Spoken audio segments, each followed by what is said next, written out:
Hello বন্ধুরা, কেমন আছো তোমরা? নিশ্চয় ভালো আছো। আলহামদুলিল্লাহ, আমি অনেক ভালো আছি। বন্ধুরা, আজকে তোমাদের জন্য কঠিন যুক্ত বর্ণ লেখা কিভাবে সহজে তোমরা লিখতে পারবে সেটা আমি নিয়ে উপস্থিত হয়েছি।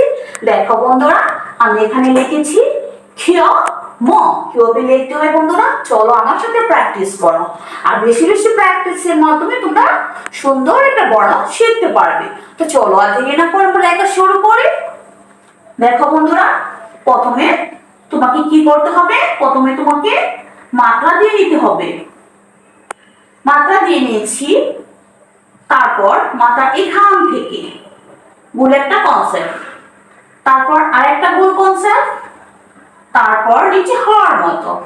দেখো বন্ধুরা, তারপর এখান থেকে উপর থেকে নিচে একটা টান, তারপর এখান থেকে দেখো বন্ধুরা, ফলো করো, এখান থেকে এইভাবে একটা শেপ চলে আসবে, তারপর মর মতো,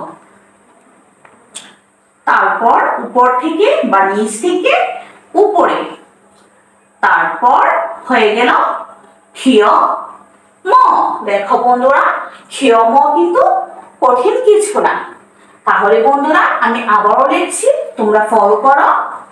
দেখো বন্ধুরা, মাত্রা দিয়ে নিয়েছি, মাত্রার এখান থেকে ভুল একটা কনসেপ্ট, তারপর এটার সাথে আরেকটা ভুল কনসেপ্ট, তারপর হওয়ার মতো, তারপর উপর থেকে নিচে, তারপর এখান থেকে ম,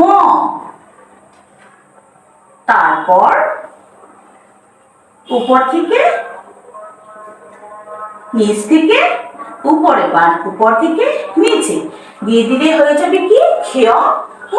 বন্ধুরা দেখো, আমি আবারও লিখছি।